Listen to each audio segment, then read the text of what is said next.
Okay, welcome to the deep dive. You've sent us this stack of material, a deep dive into North Korea, focusing on the complex web of sanctions, their impact on relations with South Korea, a look at the North Korean military, and some really recent intriguing news about a military mishap. Yeah. Our mission today is to unpack what these sources tell us about the current state of affairs on the Korean Peninsula. We're going to look at the unintended consequences of policy and, the persistent military focus coming from Pyongyang. Let's jump in, see what stands out, understand what's most important, and figure out what it all means. So let's kick off with the big picture perspective from the first source.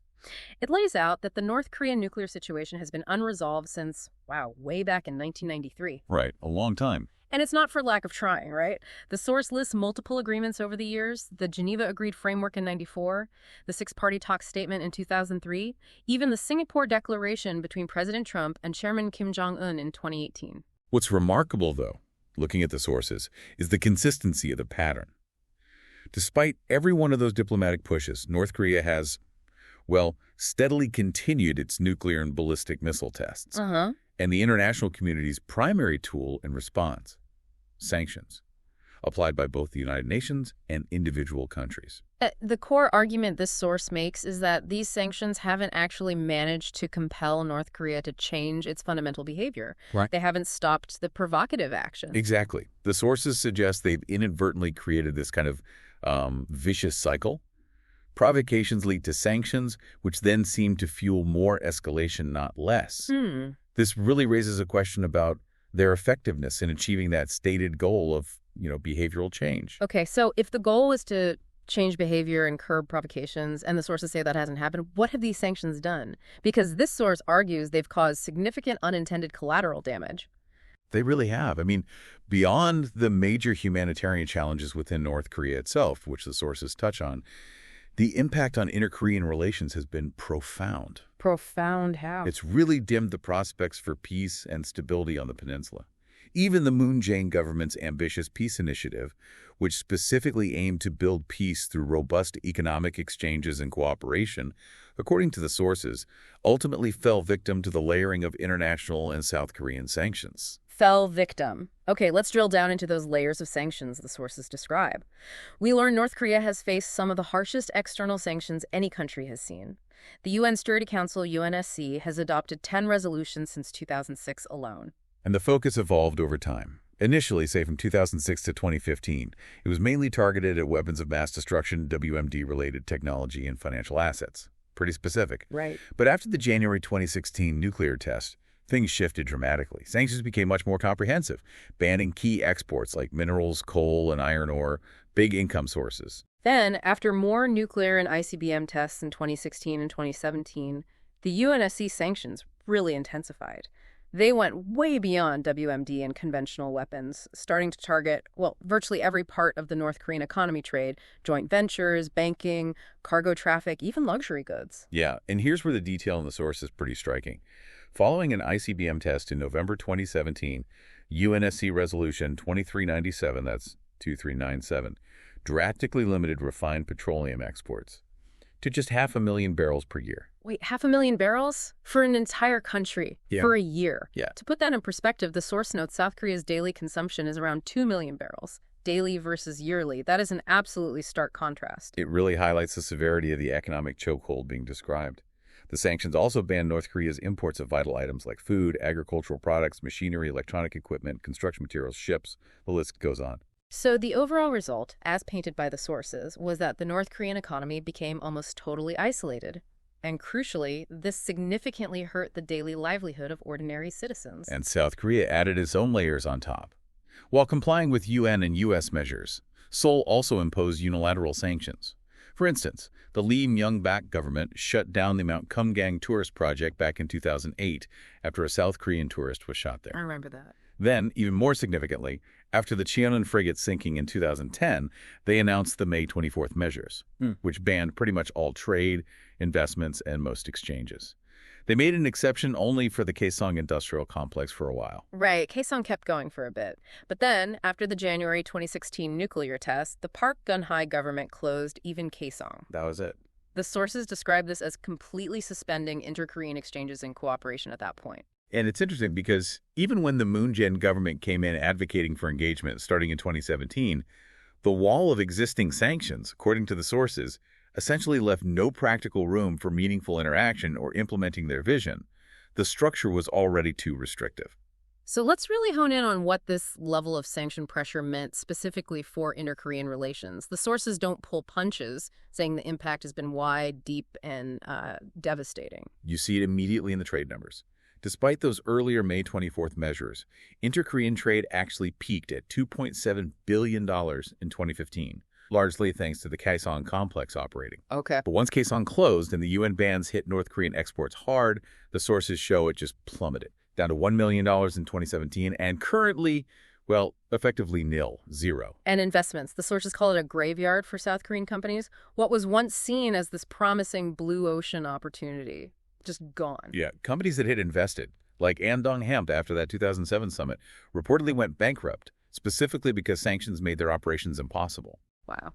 And an organization representing companies involved in Kaesong and Mount Qingang reported a staggering number, 1,100 companies, and that includes subcontractors, couldn't retrieve their investments, their facilities, or their products. 1,100. The sources detail how this led directly to bankruptcies or severe financial damage for these businesses. It wasn't abstract. Personal exchanges saw a similar collapse. From nearly 7,500 people crossing the border in 2018 for various reasons, it dropped to zero since 2019. Now, partly sanctions, partly COVID-19 restrictions, the sources say. And critically, humanitarian assistance, which, UN and U.S. sanctions theoretically don't prohibit. It was also severely impacted in practice. How so? Well, while North Korea had generally refused most aid since 2012, pushing instead for development assistance, they did make exceptions for critical areas, like medical and public health and ecological work like forestation, animal husbandry, things you'd think would be okay. You would think. But even efforts in these specific approved areas by NGOs were reportedly blocked by the details of the sanctions. The fine print, essentially. This is where it gets particularly frustrating to read about, isn't it? Yeah. The sources give examples. The Eugene Bell Foundation, trying to build tuberculosis treatment shelters, couldn't because sanctions prohibited construction materials like aluminum frames. Probably dual-use concerns, right? Likely, yeah. And a cardiology center project was derailed because sanctions banned transferring medical computers and precision equipment. Even efforts in forestation and animal husbandry faced similar hurdles with metallic equipment bans. It fundamentally undermined humanitarian work that wasn't supposed to be blocked. And all of this, the sources argue, directly thwarted the Moon government's entire Korea peace initiative. Moon had this clear strategy: build peace through economic ties, seek peacemaking through tension reduction and denuclearization talks. He held 3 summits with Kim Jong Un in 2018, building some real momentum. Huge momentum, yeah. But, as the sources explained, the Moon government ultimately failed to deliver on the agreements made because of the sanctions environment. Sanctions on things like industrial machinery and steel made those agreed-upon railway and road reconnection projects impossible to even start. Right. Kaesong couldn't resume because of UN bans on industrial plants and joint ventures, plus the threat of U.S. secondary boycotts scared off South Korean banks. They just wouldn't touch it. Understandable from their perspective. And even just visiting facilities in Kaesong was reportedly hampered by subtle U.S. pressure. And despite UN sanctions not banning individual tourism to Mount Qingang, as long as no bulk cash was transferred, the Moon government didn't allow it. They sensed U.S. fear that any funds, any money at all, could be diverted to weapons programs. So even when technically allowed, the political reality blocked it. Exactly. Cooperation on forestation, blocked by metallic equipment sanctions, animal husbandry, similar issues, even public health efforts like delivering Tamiflu and flu kits were blocked because the trucks needed for transport fell under sanctions. It's just layer upon layer. It is, and the sources are clear that this failure to implement promised pledges deeply disappointed and even infuriated Pyongyang.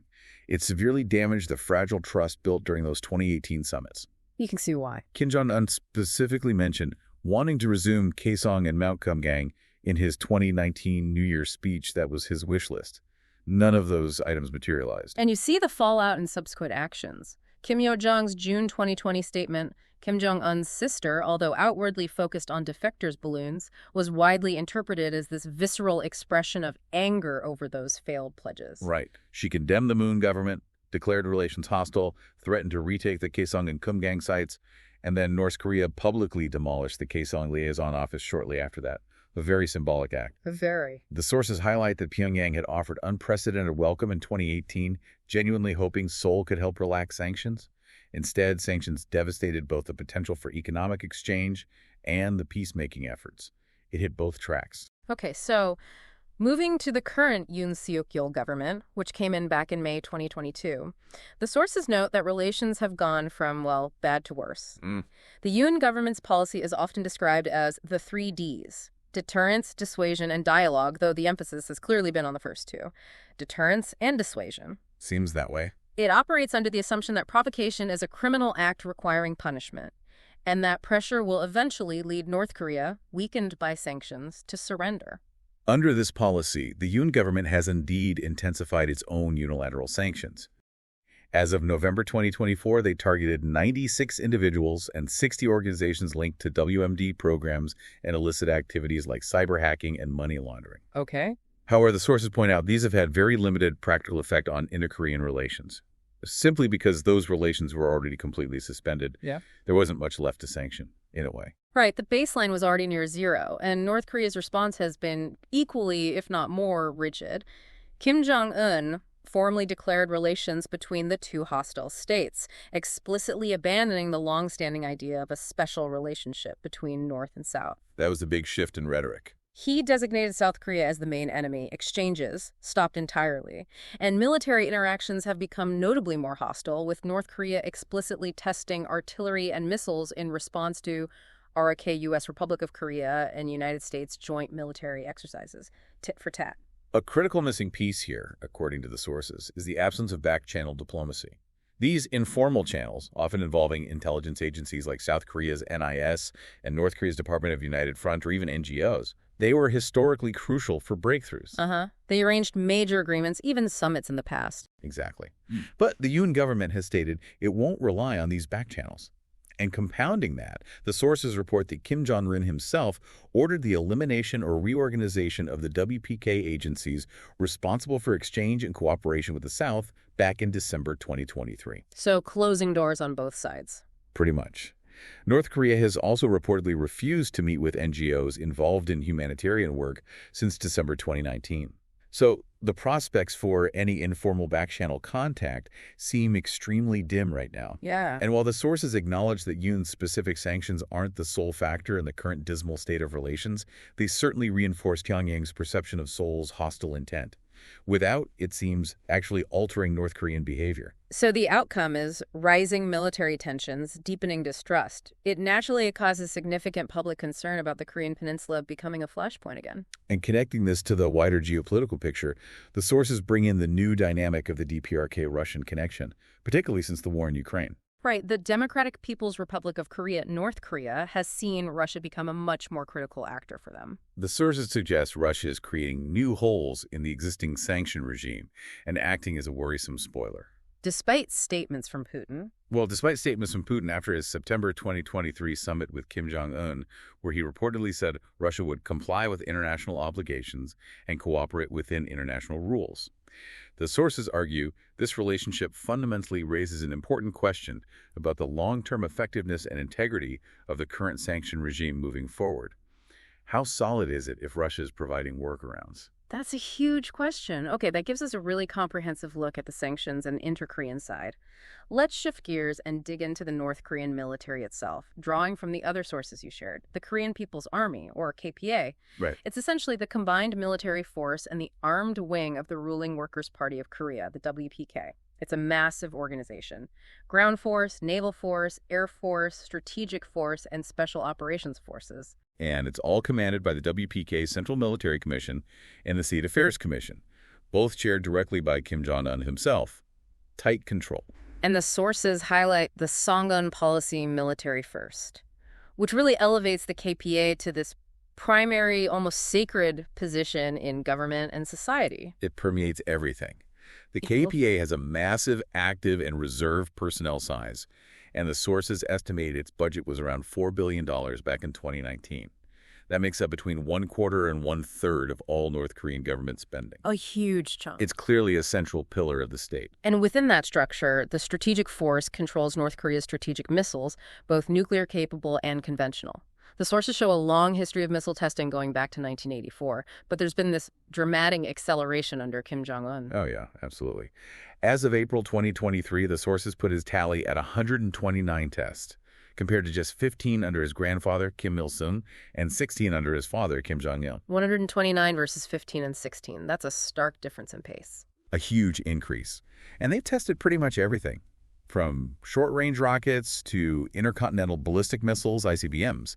The sources mentioned tests like the Hwasong-14 and Hwasong-15 ICBMs in 2017. Right, those were the ones that showed potential range. Exactly. They demonstrated ranges that could potentially reach much of the continental United States and Australia, at least when flown on those high, lofted trajectories.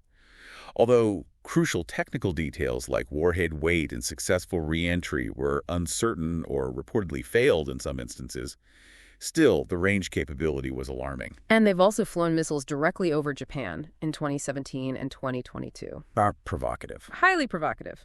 It's worth noting, too, as the source does, that cruise missile tests are not forbidden by UN sanctions, unlike ballistic missiles. So that's a potential loophole they exploit. Ah, interesting distinction. And just to give you a sense of the intensity, North Korea reportedly fired 23 missiles in a single day in November 2022. 23. In one day. The most ever in one day, according to the source. Just a barrage. Wow. This relentless focus on military advancement, particularly missiles and strategic capabilities, leads us directly to some very recent news, highlighted in your sources a significant setback for North Korea's naval force specifically. Yeah, this just happened last month, May 2025. Multiple sources reported that Kim Jong Un was, well, absolutely furious after his country's second 5,000-ton naval destroyer was damaged during a failed launch sequence. And he was there. He was reportedly there to witness it personally at Chongjin port, Oh. which probably didn't help his mood. Probably not. So what happened? Satellite imagery, specifically from CSIS cited in the sources, shows pretty clearly what went wrong.